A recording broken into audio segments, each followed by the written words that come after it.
And I'm the admissions manager for the 3 programs that I mentioned: Finance, Operations, Research, Supply Chain, and Business Analytics here at Weatherhead. So I also want to introduce the 2 grad assistants that I have today. I have Rui Ma and Jingsing Huang.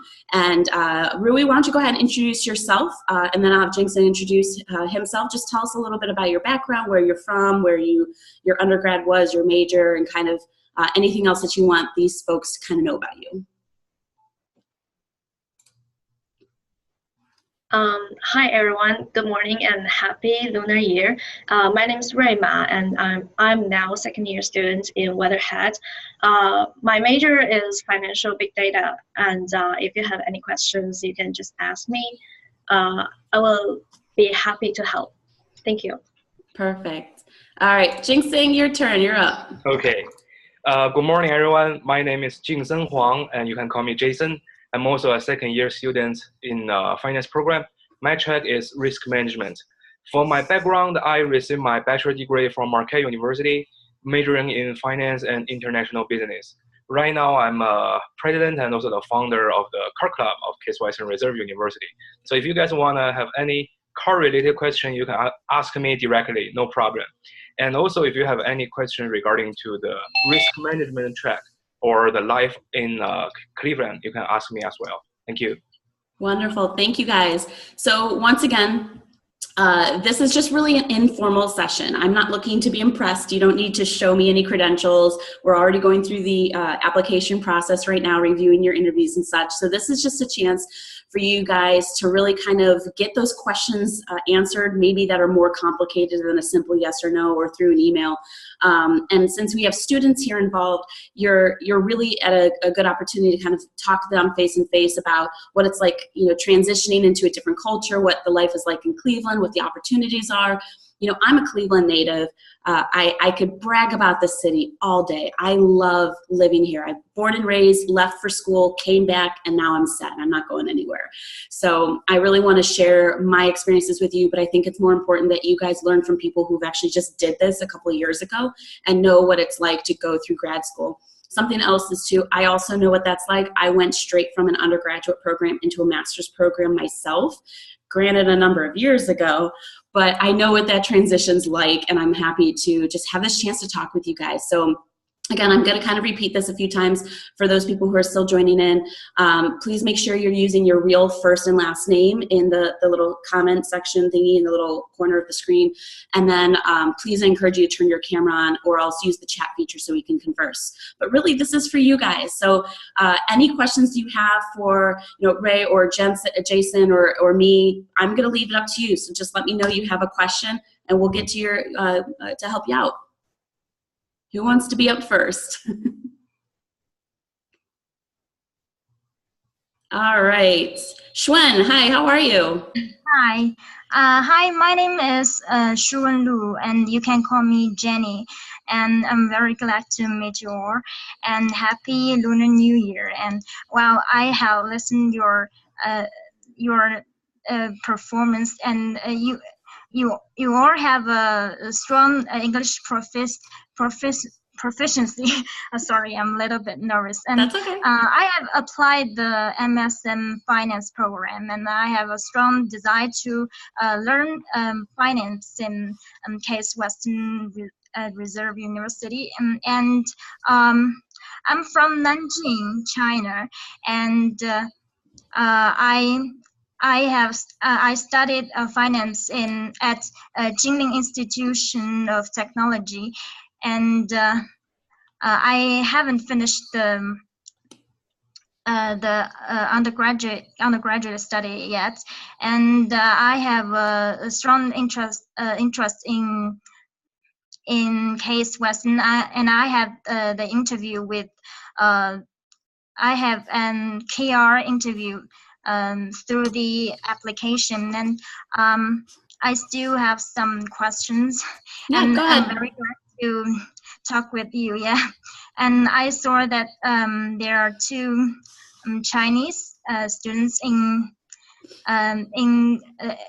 as a current student in Case, and I think they can help me a lot. Yes.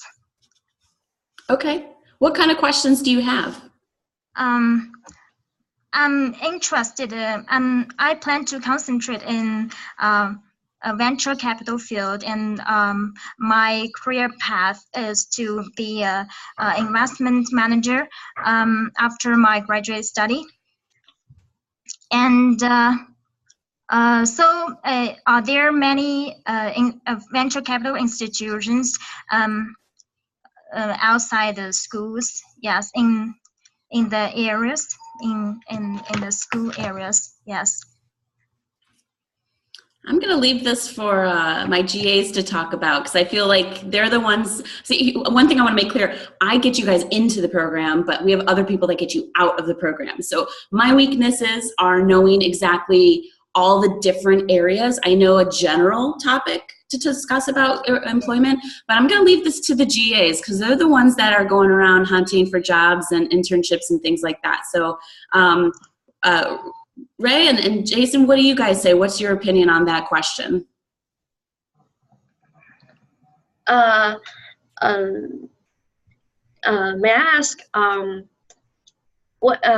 what do you mean by venture capital in this area? You mean the investment environment or something else?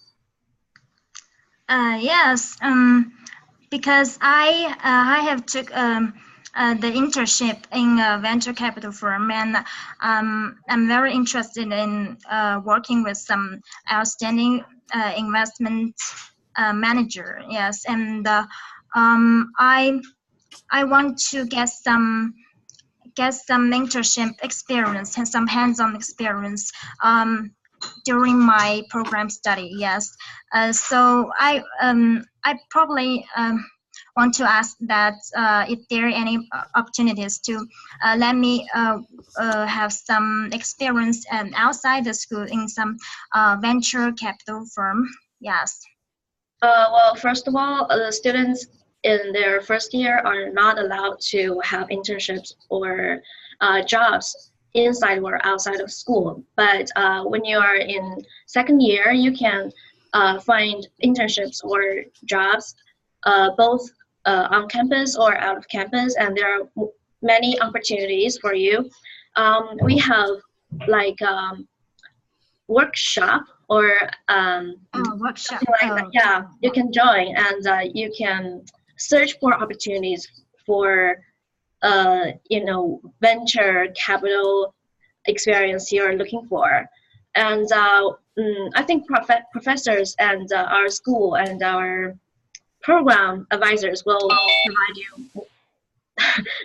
you with help. I think so. Yeah.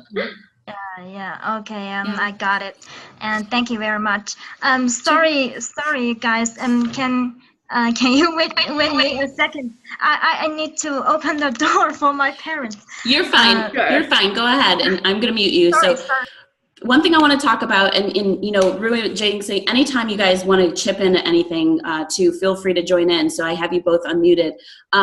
One thing I want to mention is a lot of the resources we have. So this is a very hot topic about employment. Everybody wants to know, how can I get an internship? How can I get a job? I'm international. I have all these, hills to climb and struggles to face. So what are you going to do to make it easier for me?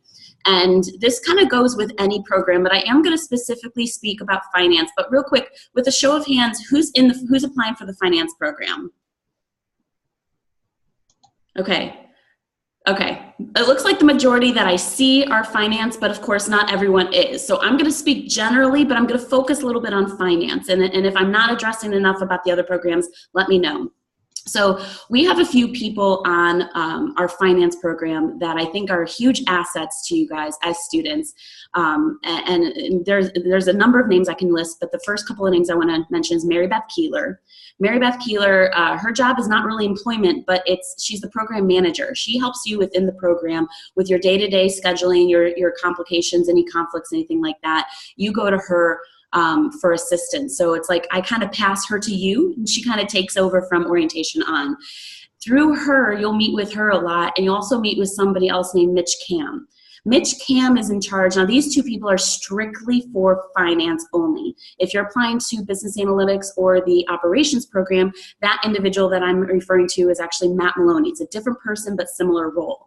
So what this means is that between Mitch and Marybeth, you have many people, you have these two dedicated people to speak with you individually as much as you want about what is going on within the program and what you want to do after the program. So as Ray mentioned, international students, unfortunately, if you're brand new internationally, you're restricted from working outside, due to visa restrictions for a limited period of time as a student. So your internship opportunity will probably really start in your first summer. And then the more you meet with people like in our career management office and with Mitch Cam, the more that you talk to them and share with them your thoughts and your opinions and your goals and where you want to be in life and what your strengths are. When opportunities present themselves, Mitch can think of you, hopefully, if the position is a good fit. So it's really unique that we have someone dedicated just to finance. Mitch and Marybeth do not work for any other program. Just like for the other two programs, Matt Maloney is that one guy for both programs because they're a little bit smaller. So we have dedicated people to help you find jobs. It makes it a little bit easier. Rui and Jason, I don't know if you guys want to talk about any of your experiences with finding internships. I mean, you know better than anyone that there's no silver platters. You still have to work. We're not going to just give you stuff, but we give you a lot of resources to help yourself become better at being applicable for jobs. So why don't you guys talk a little bit about your experiences and some of the services we provide for our students? Yeah, I think this is a very interesting topic. Like, I'm not sure, are you in the WeChat group or not? In the WeChat group, we do have Marybeth and Mitch in the group already. And it's help you guys to ask a question directly, even on WeChat. So our staff members are on WeChat to help you. And specifically to say about the job hunting, I've been in the United States for over 6 years. So from my bachelor degree experience and right now the master degree experience is you can use career fair, definitely for sure, because you can see the employees there face to face. You can give out your resume, talk about yourself, and asking them some questions that are very unique. It's maybe not on the company or career section, but you can ask them. For example, hey, I'm looking for a finance-related job, and I'm really interested in the virtual capital. I see that this is not on your career section on your website, but are there any open positions you still not uploaded yet? Something like that. And also, there's another way is website. But before you go to the website, I think you need to know, even it's a virtual capital, which company is your target? There are a ton of virtual capital related company or investment banking related company. Like right now I can say it's KeyBank, Northwestern Mutual, something like that. But which one is you are looking for? You're looking for based in Cleveland or outside of the city, even outside the state, Ohio. You need to find it by yourself and then go to the company's website. Try to see that, okay, I'm looking for this position. I will upload my resume and I will have a cover letter. Also, if they have an open position, then I can apply for it. Otherwise, I think some of the company, they do something like, right now on our website, there is no open position for this specifically job or position. But you can set up a reminder. Like if they open one later, you will receive an email, I think. Many companies are doing that. So that's my thinking about your question. Yeah, there's a little bit about Cleveland I want to brag regarding employment, and that is people have this misconception that Cleveland is small and therefore there aren't any opportunities. And so they kind of say, well, the location's not very good because I'm never going to find a job. And that really is not the case. It's going to be tough no matter where you go, but Cleveland is located centrally to some pretty big places, and we are pretty big ourselves. I mean, we have our own Federal Reserve right here in Cleveland, and many cities can't say that. But we're centrally located right between Chicago and New York.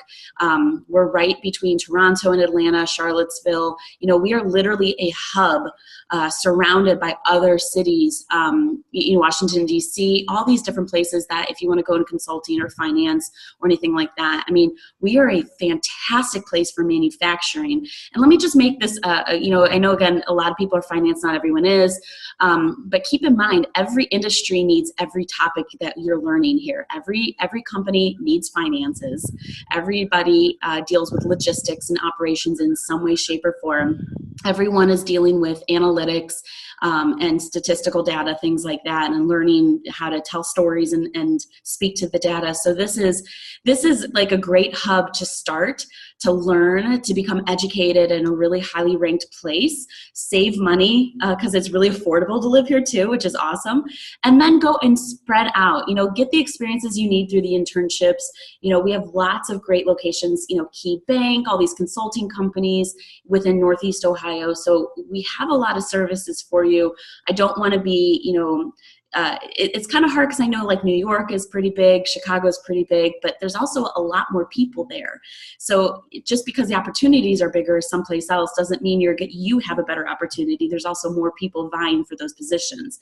So here in Cleveland, at least, you can afford to live here, compete with an appropriate number of people, and you're not overwhelmed by the city's size either. You can kind of feels big, but it has that, you know, big heart, small feel type of atmosphere. So there's a few people kind of raising their hands, asking questions. This is awesome.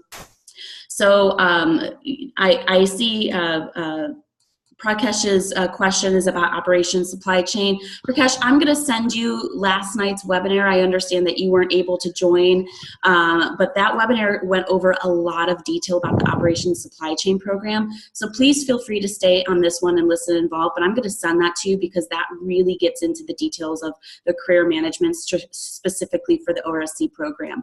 So I'll send that to you, or send me an email and remind me if you can. That'll be thankful for that.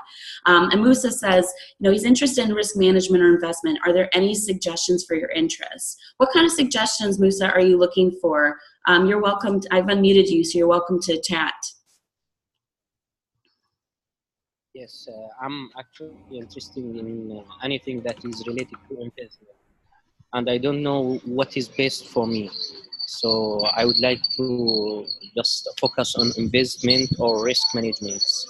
Is there any specific subjects that I can take when I involved in the program? Yeah, why don't you guys talk about the elective tracks? Jay, I know you're taking the risk management track, so why don't you talk a little bit about the optionary elective tracks that these students can take? I think for the specific track, is after half of the first semester, you need to find out the track you want to go for. So since you already know you are interested in the risk management, I will just talk about this part. For the risk management, at the very beginning, you will take, I think for the first semester, you will take 2 related courses. One is about a code, which is named SAS. We call it as SAS.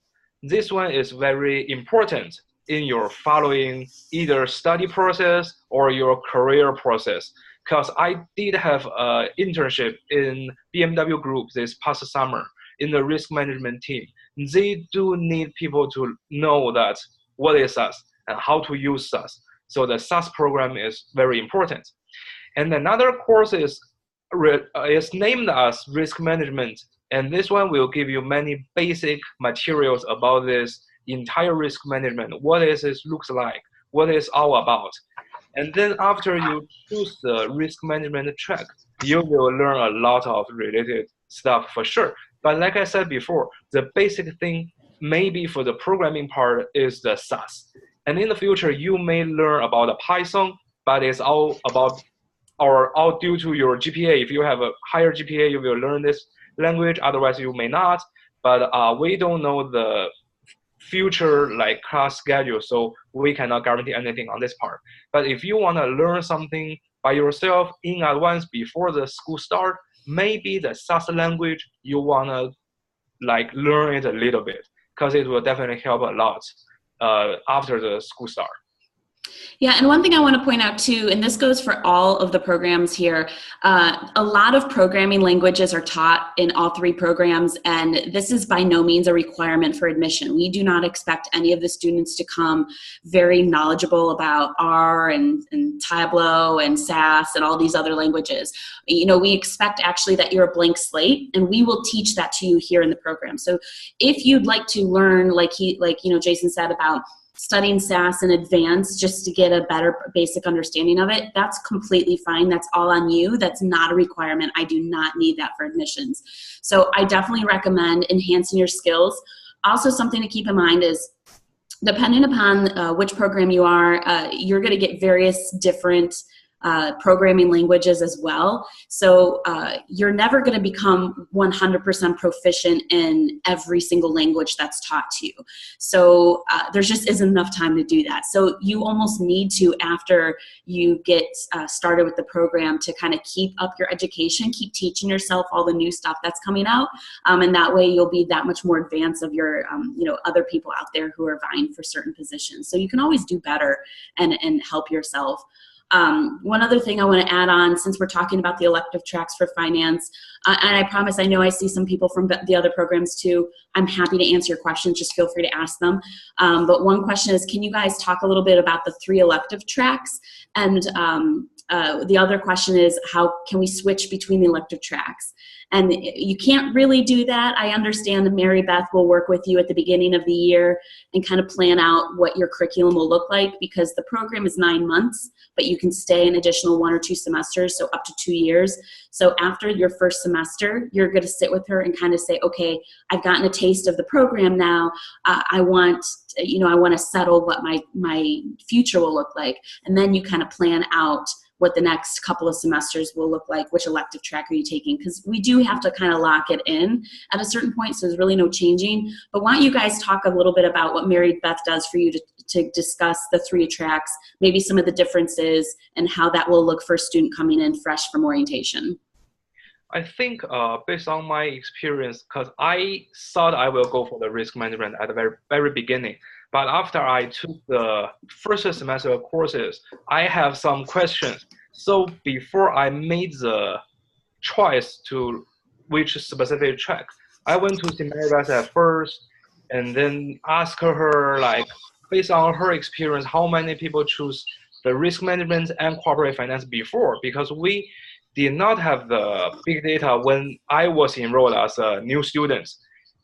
And then I talked with Mitch. I talked with him like based on what I need, based on my career direction, which track may be suitable for me. So at the very end, I chose the risk management. And like Meredith said, we cannot change the track once you make your selection or make the choice. So you need to make sure, if you like, for example, risk management, you will study it until you graduate. There is no chance you can switch from risk management to corporate finance or to big data. And right now, there is a huge difference between these 3 tracks, in my opinion, is for risk management and big data. These 2 tracks belong to the STEM, the STEM program, which means you will have a longer OPT program compared to corporate finance until now. And we are now sure in the future, maybe the corporate finance will be a part of the STEM, maybe not. We are now working on this one. So I don't know that it's all because of right now, these 2 are STEM program. And I don't think there is a huge difference between risk management and big data. So I know Ray is a member of the big data track. So I will ask her to talk about this specific track. Well, as for me, from the first beginning, I'm pretty sure that I want to learn big data, because I think it's a huge trend in the not only in Chinese market but also in the worldwide market environment. So so I didn't ask for any suggestions or something like that. I just want to choose that track. And I think, as far as I learned, I think this track is more about programming, and the professors, the courses are more like combining the programming skills with the financial knowledge. So I think it's very helpful, and we can learn such skills to you know, for future careers. So I think I'm not comparing these two tracks, but I think it's you to decide which one you want to choose. Yeah. Excellent. All right, Kairui, I see that you've raised your hand. I'm trying to unmute you and I don't see you, but you're welcome to ask a question if you can. There you go, now you're unmuted. Hello, everyone. Hello. Can you hear me? Yes, we can't see you though. I wish we could see you. Sorry, for some reason, I can't open my camera. That's okay. I'm sorry. Hope That's you can okay. understand it. Go ahead and ask your question. We can still hear you. My question is a little bit detailed on the courses. On your website describing the courses, in the place notes column, there is a statement says enrollment in elective courses is contingent upon appropriate performance in the program. I'm not quite understand this statement. If that means if you can't get a good grade in some like basic courses, you can't go on to have the advanced courses. Is this statement mean this? What program? What program are you applying to? Corporate finance track. So you're applying to the finance program? Yeah. Okay. So all that's basically saying is you basically just have to be a decent student. Yeah. Yeah. Okay. There's no hidden meaning in it. It just, you know, we expect and we will demand of you to be a decent student. Otherwise there are complications. So, you know, this is grad school. This is harder than undergrad. This will be a whole nother level. So really don't read too much into it. As long as you're a decent student, you know, you're fine. And we are still going through the vetting process too. So if we admit you, we think that you will be successful. And if we don't admit you, it doesn't necessarily mean that we don't think anything of you. We just think that there might be a struggle, and we don't want to bring you in if we think that there's going to be complications. For example, it's really difficult because I tend to have a bigger heart about bringing people into the program, and I often look for the person that may do good but maybe has not done well. So it's kind of a telling if I see someone who's had D's and F's in their courses and I go, I don't know if they're going to succeed now because they weren't really successful back then. So it's just a matter of trying to make sure that, and that's just a very general statement. It's not specific to anything. So really, we just want you to be a good student. We're just looking for the best that we can get. And if it's not a good fit, it's not personal. We just really feel like there might be a better opportunity for you elsewhere. Yeah. Thank you. Yep, perfect. All right. Any other questions from anybody else? I do know that this is more focused towards finance, and I did have an analytics and operations, not specific, but they ended up being very specific webinars the last 2 times. So if you want more information, we can definitely talk about it now. All right, Hao Shen, I see that you would raise your hand. You're unmuted. Go ahead. Hello, everyone. My name is Hao Tianhe. I have graduated from the University of Missouri Columbia last year. And my major is personal finance planning, and I have a minor in business. Right now, I have a strong interest in the MS program in the Case Western Reserve University. So I have a question about the placement rate for the graduates in this program. Which program? The MSF program. What is like the placement rate? You're talking about finance program then, right? Is it? Yeah. Okay, yeah. Sorry. Audio's kicking out. I kept hearing MSM, but I'm like, they're all MSM. Okay. So I'm going to mute you real quick just because I'm getting some weird feedback from your microphone. No big deal. Okay. That's fine. So placement ratings are always difficult because that's the first thing people want to know about, is basically how successful is Weatherhead. And I'm going to kind of have the GAs talk a little bit about what they know as well in terms of the employment and success. It's not as easy as having a statistic of like, ooh, guys, we got 100%. And the reason is that finance is the largest program we have at Weatherhead. We have 2 cohorts of approximately 60 or so students. So when you have that many students, even though the class size tend to be small, it kind of is hard to keep track, because what ends up happening is a lot of the students, mostly Chinese students, go back to their home countries, and this is actually applicable to all programs, guys. They'll go back to their home countries, and suddenly now they can't get emails because Google doesn't work in China. And so they can't keep in touch with us, or they forget to keep in touch with us, and we never hear from them again. And it's really saddening, because we want to know, are you successful? Did you find a job? Because sometimes we don't know. As much as we can help, if you end up going back home right after graduation, we may lose track of you. So it's really hard, because this happens more often than we'd like. So while I could easily brag and say, okay, domestically, those who stick around get a job, no big deal. But in terms of the full class size, we just don't get enough feedback from the students to stay connected, to give us the information as to whether or not they're successful. I do know those that stay locally, those that take advantage of the opportunities in and around Cleveland. Now that we're STEM, that'll hopefully change things. STEM is relatively new for our students, so hopefully that'll give students a chance to stay longer in the United States, which means they can stay connected a little bit longer.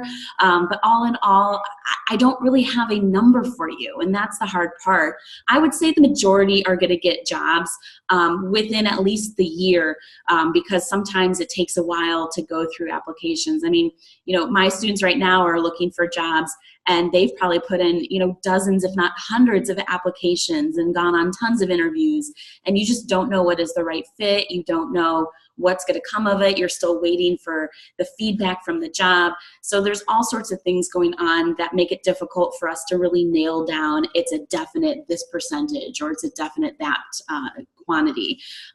So I want to kind of turn it to Ray and Jason about what are their experiences hunting for jobs. What did they hear as they're going along? What have they learned about this experience? I think for my classmates, most of them are looking for a job, definitely, for sure. And some of them are stay in the US, either find a job, or they do have right now graduate but still in an internship that will one day maybe give them a job or not, but right now still in the US. And like Meredith said, the majority of the class students, they're from China, and a lot of them are back to China. But in China, we know that there is a job hunting season.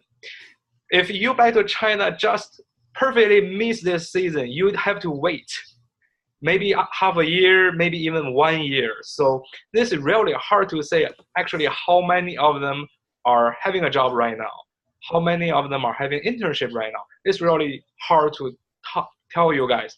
But honest to say, many of them are back to China, and if you go to see their WeChat or contact with them, they will say, hey, I will have an internship, I will have so many interviews, and I will have a job. So this is not a problem. The only problem is we don't have enough data to do the analysis to show you guys a specific percentage.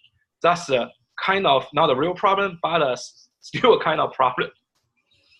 Yeah, and because finance is, like I said, the largest program, it's a little bit tough. Even if a couple people don't respond, it doesn't look good. The other 2 programs, Business Analytics and Operations, look better because their numbers are much smaller. I mean, the Business Analytics program was less than 20 students this year. So even though they haven't graduated, we're expecting that we'll hear back much sooner, because it takes less time to get less people their jobs. Yeah, and Ray, anything you want to add on to that?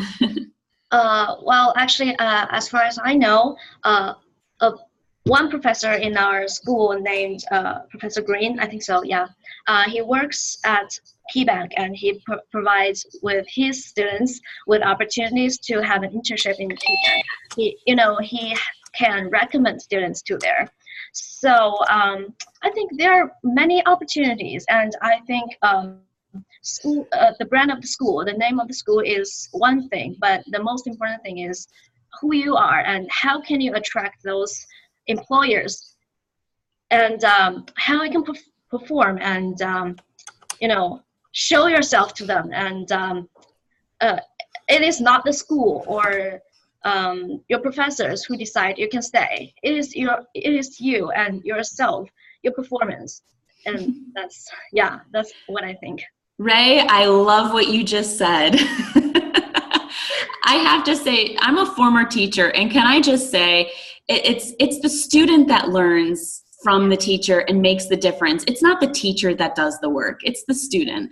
And I cannot stress enough what Ray just said is so true, that, I could brag all the time that Case Western Reserve is the #1 school in Ohio. I mean, the #1 school in Ohio. But that is not going to get you anywhere if you are not just good, if you are just not proficient and learning the material and studying hard and working for what you want. So it all comes from you. There's nobody to blame except you for the actions you take. So we have the resources. We have career fairs. We have our own dedicated career management office at Weatherhead. We have Marybeth and Mitch that can help you, or Matt Maloney for the other programs. We have dedicated individuals. We have all these programs, these workshops, these seminars, student clubs, events. I mean, we have all of these things that are available to you. It's really up to you to take advantage of that. So I think that, bravo, Ray, I love what you just said. That was exactly right. A quick couple things that people are mentioning in the comment or in the chat section. I love this. This is fun. Someone who is interested in business analytics, can they take those courses as a finance student? Not really. It's not that cut and dry. Business analytics is kind of its own bubble. So you're in that program, you're in a locked cohort, you take the same classes with everyone else, and you're kind of more or less together that way. The finance program is a little bit more whimsical, a little bit more make your own. You can choose, you have your core courses, but then you kind of choose the electives you want, which leads you to that track that we've been talking about. I highly recommend, if you're interested in analytics, take the financial big data track. And the reason is that you're going to learn programming languages similar to analytics, but it's in a financial field rather than a separate field which isn't relatable to finance. So I would say that's probably your best interest. There are other opportunities, a little bit more, let's talk individual if you need to know, but generally speaking, your best interest is working on the big data track for that. And then this is a great question. As an international student, this is great for all the programs. When can I expect to arrive before the program? Guys, why don't you talk about when you guys got here before the start of your program a couple years ago? I was here, I think, at least 1 month before the orientation starts, because you have many things to do before you really enroll in the program. For example, you need to find an apartment or find a house you want to live. And then maybe you have some documents you need to give out to the admission office, to some staff members. And also one thing is, no matter where you're from, if you are not a local student, there is a thing named as jet lag. It will be a huge nightmare if you do not have enough rest. You don't want to fall asleep during the orientation session, or even after orientation during the real class session. So you need to give enough time for yourself to make sure you're in the Cleveland local time, in the time zone, to make sure everything is fine. And prepare yourself. Maybe some of you want to know how the school looks like, how the campus looks like. If you are here earlier, you will have time to walk around on the campus, even maybe have a small trip in the Peter B. Lewis to see some admission stuffs, or like me. faculties, yeah, to talk with them, to maybe ask some more detailed questions. Because once you get into the US, once you are in Cleveland, I'm pretty sure you will have more questions. But this kind of question is maybe not regarding to your study. It's more regarding your life, your living. That's kind of question you want to ask some local staffs or local students. So this will be a good chance for you to ask a question and solve the questions before the semester start. Mm-hmm. Ray, what about you? How long were you, did you get here before the start of orientation? Yeah, I came from China, so I came around August the 2nd, 2 weeks before the 2 weeks. orientation. Yeah. Well, you need to arrive early because you need to rent a house and explore the campus. You know, we have Cleveland Cavaliers, we have concert hall, we have museums, art museum, nature museum, and I'm pretty sure you want to know about this city, about this campus. Yeah. Mm-hmm. I think it's interesting because Jason came from an undergraduate school here in America, so he had a kind of different visa requirements, where Ray came straight from China, so hers was different as well. So correct me if I'm wrong, but I think international students, if they're coming to America for the first time, can only come up to 30 days prior to the start of the term. So that usually means pretty much the beginning of August. So that's about 2 weeks before the start of orientation, which is mandatory for everyone. Now, finance orientation is usually mid-August. The operations orientation is usually a week before the start of class, so it's a little bit later. The business analytics term, there's 2 of them. There's a summer term, so you're going to want to come probably the end of June if you start in the summer, or if you start in the fall, probably the same as we've mentioned, sometime in August. So make sure you give yourself plenty of time to get settled, find a place to live, set up your utilities, walk around campus, get used to the setting. That's a part of the culture shock, is just finding where to eat, where are you going to live. And then, it helps kind of, like Jason said, to get over that jet lag. Jet lag is pretty serious, and you don't want to fall asleep at orientation. So definitely good planning on that end. I see a raised hand, and I know I'm going to say your name wrong. I'm sorry. But Yuking, I'm sorry. But I see you raise your hand. Go ahead. I've unmuted you. Ask your question.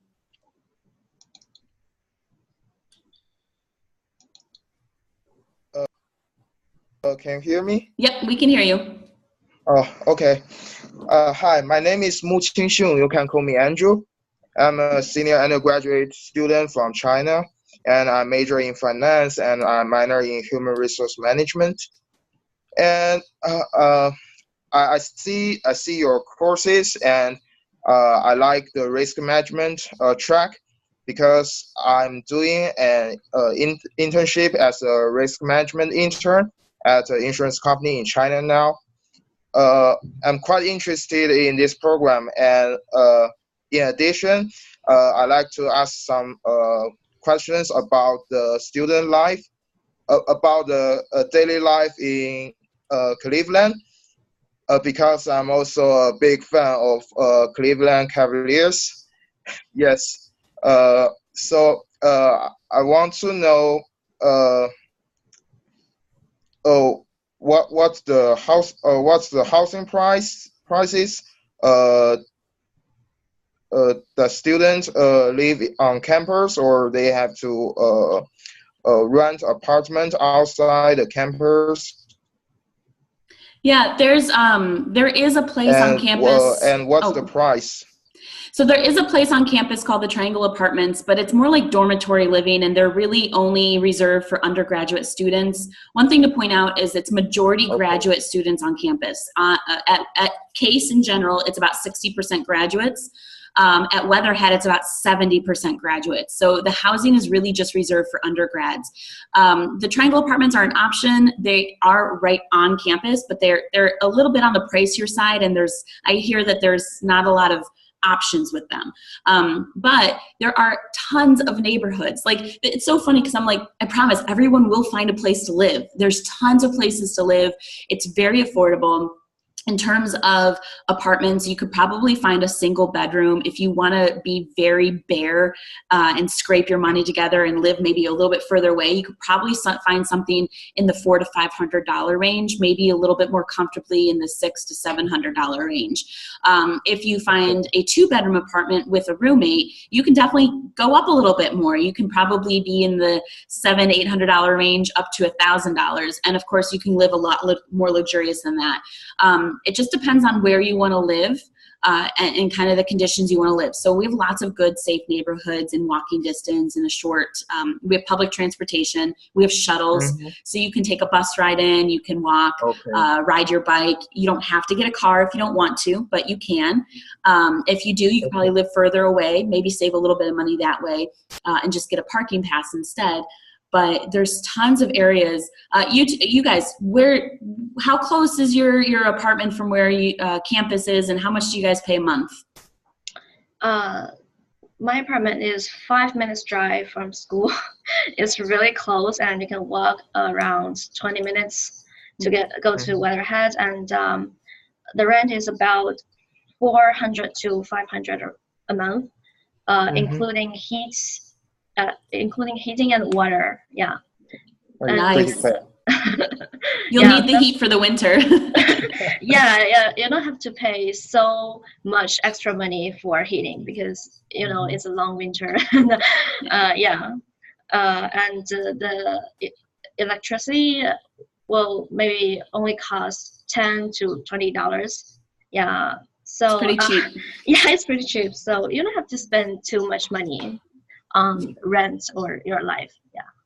Jason, what about you? What do you pay? I may have a different story than Ray. Because I'm here earlier, so not so many students are arriving in Cleveland, or not so many students are looking for a place to live. So I'm living in an apartment named Kensington, which is located in Cleveland Heights. It's only 10 or 15 minutes drive, depends on the traffic condition. And I'm living in the 1-bedroom, which means it's only myself here. So it's a little bit expensive, and I do have the garage parking. So all in all, to say 1 month is around $1,000. And this place includes for free is water. Only water is free. Yeah, but those are nice apartments, and it's in a great location too. So you just really kind of have to pay for what you want to get out of it. But you can see right there between these two, there's ranges of how affordable it is to live in Cleveland. My first apartment ever, I shared it with 3 people, and it was $550 a month for a 2-bedroom apartment for 3 people. Yes, I bunked with somebody else. And so that's less than $200 a month. I mean, $200 a month, anyone can live on that. That's amazing. So you can easily find a place in Cleveland to live. Okay. Perfect. Hey, I just want to let you guys know, I know there's a lot of you and you guys have lots of questions flooding in. I'm happy to stay a little bit longer past 10 o'clock, so, but not too much longer. So I do want to kind of get to more questions. So when it comes to Shrivas-san, you see you're interested in the ratio of international students. It is primarily international students. It's about 80% or maybe 85% international. Not very many are from India. For some reason, the finance program is not as attractive to Indian students as some of our other programs, so I don't get a whole lot of applications from Indian students. I'm not really sure why.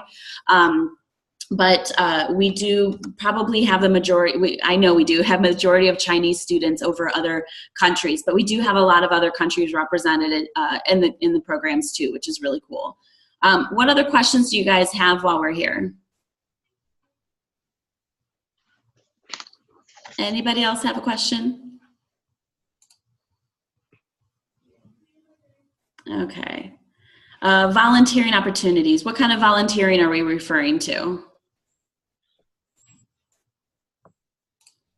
Prakash, I've unmuted you, or I'm trying to unmute you. I guess I can't.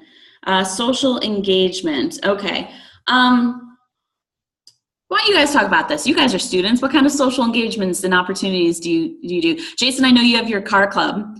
You were able to put that together. That did not exist before, and you were able to create that because of your interest, and now it's growing. But what other things do you guys do? I say maybe for the first semester, you will be super busy because we have so many classes. This is true. And also, you will feel a difference between undergraduate school and graduate school. So you're going to need time to make sure you get used to the life here in the graduate school. But after the first semester, you start to have your own part-time. You will have time to do something you want. So it all depends on your hobby, what you are looking for. Like if you really like to do networking, I know sometimes people say networking is a kind of social thing or engagement thing with more people. So there, here in Cleveland, we do have so many social or networking events, like our workshop in school or the career fair, not only in Weatherhead, but also in the university. Also, there is a CFA society. If you register it, you will see there are many networking events. And except the networking part, we do have many museums here, like Ray said before. If you really like museums, you want to know some cultural thing or history thing, the museums is what is a place that you want to go. And also we have, there is a servants hall, right? I think it's on campus. I can say it's on campus. Mm-hmm. It's across the street, actually. It's right like on the corner of the street, Severance Hall, where the Cleveland Orchestra plays. Mm-hmm. They do have some concert. I cannot say every single night, but very frequently. And for the students, if you purchase a season ticket, it's gonna be super cheap. Mm-hmm. Compared to you buy the tickets individually for every single concert. Yes, and I'm very jealous of that, by the way, guys. So if you're a student and you like the Cleveland Orchestra or anything music related, go buy that. That's a steal. I wish I got that discount. Yeah, it's only $35 a year. I know. It's so cheap. I need to be a student again to get that. And another thing you guys want to do is definitely the Cleveland Cavaliers. I'm pretty sure this is, if you are living in China, the one way or a kind of major way for you to know Cleveland is because Cleveland Cavaliers. And that's why we all hear like LeBron James, their teammates, everything like that, and also the NBA title, the championship. So on campus, we do have some different organization or department. For example, one is International Student Service. They will sell some Cavs tickets sometimes, but not, I cannot say every single week or every single month, but some of the time they will sell it with a pretty good price. And also you can find the tickets by yourself online on the official website. So many ways to find the ticket. So you can go to see the game, enjoy how's the really feeling when you are in the Cavs home. This is a huge difference compared to the see it on the television. And also last thing I want to mention is about the students club. My car club is one of the clubs, but we do have so many different clubs. All the club information are on the website, which is named OrgSync. Once you arrive in Cleveland, once you enroll in the program, you will have the access to see all the club. There is a club list on this webpage. And also, I think we do have a club fair on beginning of September or end of August, right after the orientation. And you can have a look. All the clubs will, outside the library, we will have a huge club fair there to introduce ourselves, to let you guys know what are we doing for, and feel free to join them. And also, if you want to join our car club, we don't need any money from you guys because we are registered from school. School will give us funding. We are just here to let you know more things you are interested in. Like you are interested in cars, we will give you more information about cars, something like that. Good advertising for the car club. I like that.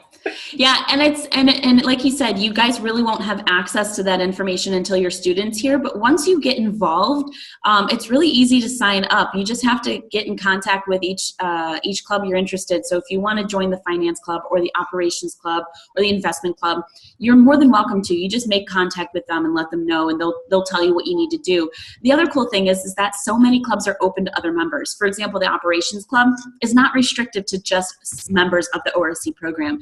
There's lots of students from the MBA and the business analytics program also involved in that. So you can really kind of get a lot of this information after orientation. Like he said, there's that club fair, so you can kind of learn a little bit more. And then as you meet people, word of mouth, starting to hear more things, you can really get involved here on campus. And that's just with student clubs. I mean, there's tons of volunteering opportunities and positions that you can kind of join in and just to get more acclimated into the school. And then that way it helps build up your resume a little bit more that you've done some volunteering, you've joined some clubs, maybe led as a president, things like that. So I know Ray's got to head out for a little bit. Thank you for joining in. You're fine.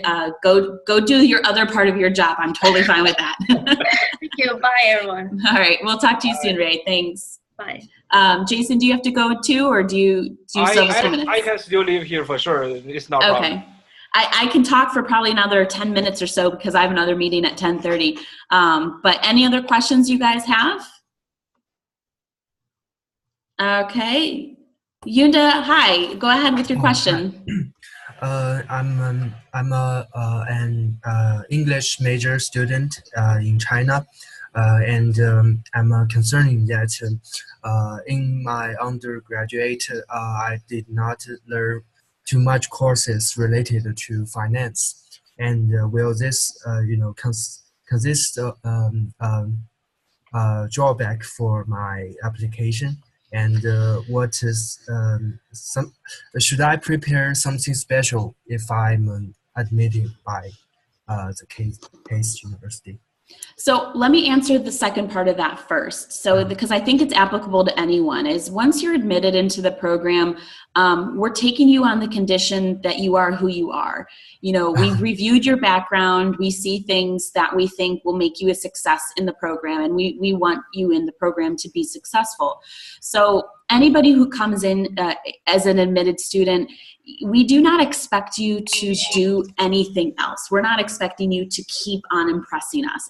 Don't not impress us, you know, but at the same time, anything else in addition to what you have shown in your application is just there to help you. You're doing it for yourself. You're not doing it for us because we've already admitted you, if that's the case.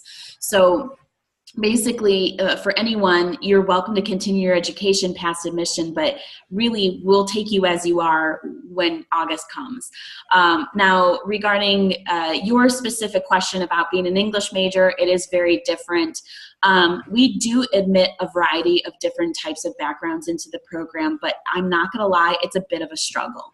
It is, as I mentioned, I have the heart in my admissions committee. I'm always looking for the good in people, but I also have to keep my head focused and say, okay, does your background prove that you will continue to be successful in this program? And so we have to look at a number of things, not just have you taken like finance classes. It's not really as simple as that. It's, you know, did you do well? Is your GPA strong? Did you do your testing strong? Have you done different things within your application that prove that you can overcome challenges? Because we ultimately have two questions to ask every applicant. Will they be successful in the program? Will they be successful out of the program? And by that, I mean, are you going to get a job? So if we end up denying you, it's really because somewhere, some way, we found that there might be a no to one of those questions. And that's not necessarily a bad thing.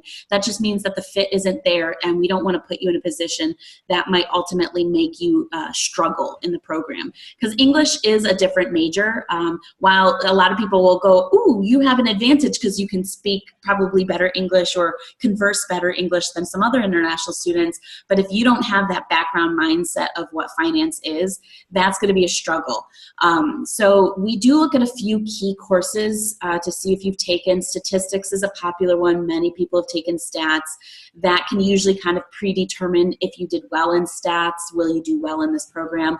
So if you're missing stats, that's kind of hard for us to think, you know, you might have gotten A's in all of your classes, but if you didn't have that background in statistics, it may be a struggle for you in the program. So I'm only saying this with a grain of salt because your application will be reviewed a little bit tougher because it's a different type of background, and that's almost a good thing because we want to make sure that you will be successful. But the cool thing is that if you get admitted to the program, and this is for everyone, and I know Jason went through this too, there's like a mini class with an orientation that kind of sets the bar for everyone. So if you don't have those background skills and you are admitted, you know, we will actually end up kind of teaching you a basic seminar class that's like 4, 5, 6 classes long, and you finish it with a test. And ultimately you have to pass the test to move on to the rest of the program, and everyone passes. This is not meant to hurt people. This is not meant to trip them up. This is meant to rehash everyone's basic skill level and get them all on the same playing field. So you might have struggles or weaknesses, but you'll learn kind of some of the basics you need to get to be in the class successfully. So hopefully if it does work out for you, you'll kind of get this course going. You'll learn a little bit about the basics that you need, and that test will help determine where your success level will be. And if there further help is needed, we will kind of assist you along the way in the program. And this goes for everyone. So hopefully that helps. Let's see. I hope that, Yanda, does that answer your question? Yeah, okay. Yeah. Thank Great. you. Great. About another, maybe one more question we can ask or answer for anybody. Who wants to be that lucky volunteer? No one's asked about the weather. I hope no one's scared about snow in Cleveland. It's really not that bad, Jason, right? It's not that bad. People think that they enter the program in the dead of winter, and that's not true. You come in August, it's hot. You'll get used to the weather. We have snow, but not that bad. Yeah, it's really not that bad. And besides, if you're not prepared for snow, we've got stores. You can buy the stuff. It's no big deal. We do have all 4 seasons. So I know someone just asked about the weather. It does get hot in the summer. It does get cold in winter. We do have snow. We do have rain. But the joke is if you don't like the weather, just wait 5 minutes. It will change. So like yesterday was a bright, sunny day. This morning, it was very bright and sunny. It's going to start raining this afternoon. And then it's going to rain in the morning, and then it'll be nice and dry tomorrow afternoon. And then over the weekend, we might have snow, and then a couple days later, it might be 80 degrees.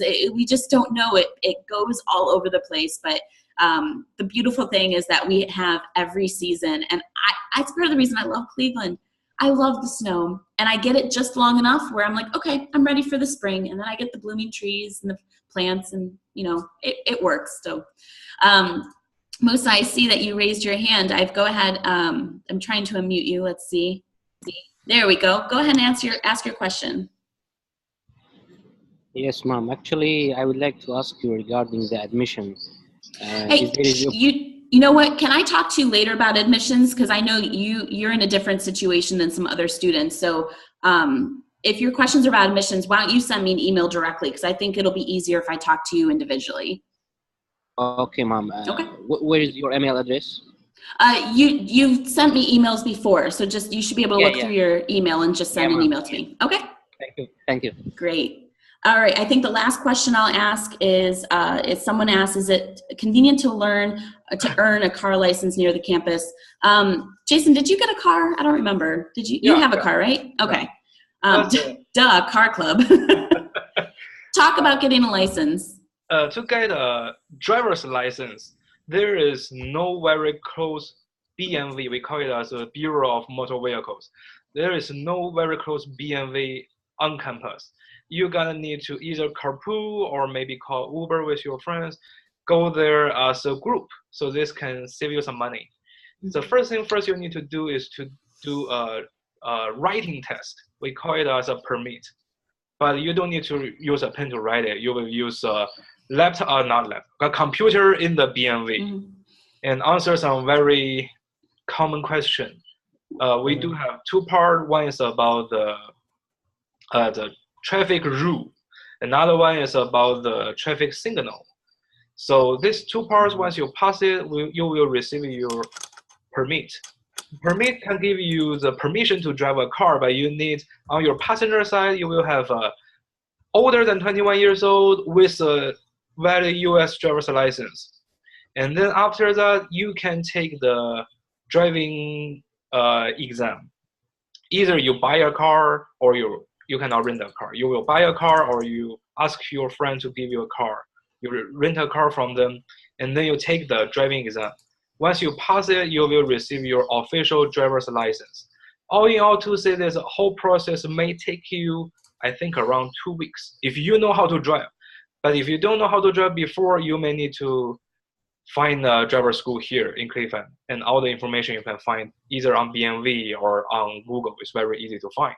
So that's all about the driver's license. Yeah, and we'll help you with that. There's a lot of resources here that we can advise you on what to do. You don't have to get a car, remember. There's a lot of conveniences around to take public transportation or walk, but we can definitely help you with that. And one other point I saw someone ask the question about is the weather, how's New York's weather in comparison to Cleveland? I just did a quick search, and New York is colder than Cleveland. In fact, I'm not surprised because they have oceans along to provide even more cold. They tend to get really dangerous storms sometimes. The worst we get is called lake effect snow, but overall, Cleveland's just a little bit warmer than New York. I think on an annual basis, but I don't really know. But I did check today. They're definitely colder today. So, all right, guys. Well, listen, I know we spoke a lot about finance. And that's fine, because I know that, you know, we had our grad assistants who are in the finance program to be very helpful on that program. But I do want to let you guys know, if you did join in from one of the other programs, either business analytics or operations, research, supply chain, I would think that the other webinars that we had would be probably a little bit more useful for you, because we went into more detail for those programs specifically. But I hope that some of the more general questions that we talked about today were still helpful. If you're interested in those webinars, I did record them. I am working on getting those online, and I should be able to send you guys the information for those. If you're interested, I just encourage you to send me an email asking for that webinar. They're both about an hour long, so feel free to reach out to me. I will send those to you. I want you guys to get the information. The worst thing that I hear is that somebody made a decision without all of the facts. It drives me crazy as a teacher. It's like taking a test without studying. I'm like, no, don't do that. You need to study. So anything I can do to help, whether I need to, you know, stay in contact with Jason or Ray, if you need me to get in contact with somebody else for you, just let me know. Whatever I can do to help, that's what I'm here for. But otherwise, I do need to get going. I apologize. I didn't expect to have so many questions. This is great. But I really look forward to communicating with you guys in the future. It will take a few more weeks for us to review all the applications, so I appreciate your patience. We will get in touch with you once the decisions are made for round 2. Other than that, I really hope you guys have a happy Lunar New Year to all my Chinese friends. Happy Valentine's Day as well to all of my the lovers and the singles out there. And you guys enjoy the rest of your day and evening. Have a great rest of your day. Bye-bye. Bye. And thank you, Jason, for joining. I appreciate that. No problem. All right. We'll talk to you next week. Bye-bye. Bye-bye.